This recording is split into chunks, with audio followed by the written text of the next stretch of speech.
现在是4月10日，1815年，再过一会儿，太阳即将消失。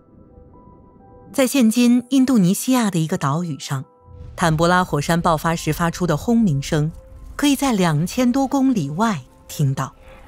寒流的蒸汽和火山灰喷涌至数千米外的高空，形成由煤烟和闪电组成的黑暗风暴云。此次火山喷发是有史以来最大的，但在那一刻，它的影响才刚刚开始。升入大气层的高度，坦博拉带来的产物波及了全球，影响了近乎1整年的日照时间。1816年的阴霾和寒冷的天气，对农业造成了不可磨灭的影响，导致整个北半球的饥荒。各国都在与流行病做斗争，艺术家们为看似末日的时代创作了凄凉的赞歌。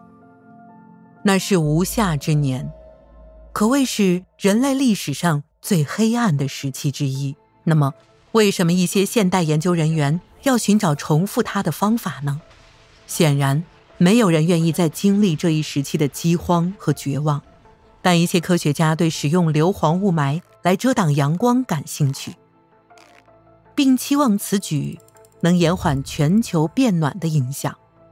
这是地球工程领域的众多提议之一，对地球自然系统进行的一类有益的大规模的干预，旨在帮助抑制气候变化。不同的地球工程方案干预不同的系统。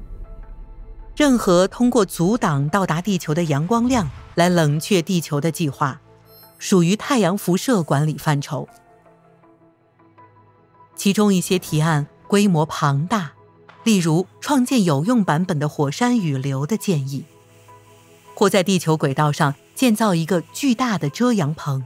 其他的则更为有限，侧重于增强自然冷却系统，例如研究人员可能会扩大海洋云，或者通过建造大片的白色表面，让地球反射更多的阳光。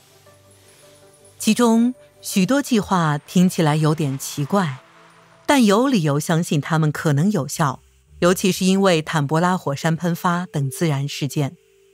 科学家们知道，火山喷发周期性地使气候变冷。1991年皮纳图博火山爆发和1883年的喀拉喀托火山爆发，降低了全球平均气温，至少降低半摄氏度长达1年。这些降温效果是全球性的，并且作用迅速，但它们也非常危险。地球是一个混沌系统，即使是最小的变化，也可以产生无数不可预知的涟漪效应。我们知道，降温会影响降水、极端天气以及其他气候现象，但即使是最先进的计算机型号，也很难去预测会发生什么后果或在何处发生。一个国家的太阳辐射管理可能是另一个国家的非自然灾害，造成极端天气或农作物欠收，例如坦博拉火山爆发。即使这些计划确实让地球安全降温，太阳辐射管理没有解决温室气体问题，导致全球暖化。这些解决方案只是高度实验性的创可贴。当我们致力于切实地去除空气中的二氧化碳时，得以让世界再多撑几十年。如果我们过早地撕掉创可贴，全球气温可能迅速回升，导致一段时期的强烈超级变暖。由于这些原因，更多的太阳辐射管理是有风险的。现今，研究人员正在进行小规模实验，例如增加海洋云层以保护大堡礁的进一步的热化和褪色。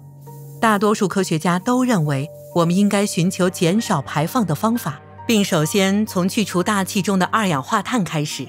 然而，有理由继续研究这些更激进的方法。危急时刻需要孤注一掷，而在未来，地球工程可能是文明的最后手段。此外，其中一些计划执行起来异常的容易，只需要无赖且多金的资本家给予投资就行。所以我们要做好准备，如有人未经政府批准开始地球工程的计划。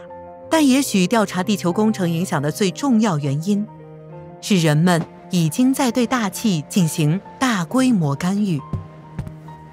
在许多方面，气候变化是一个无意的地球工程项目，由几个世纪以来燃烧化石燃料产生的排放物所推动。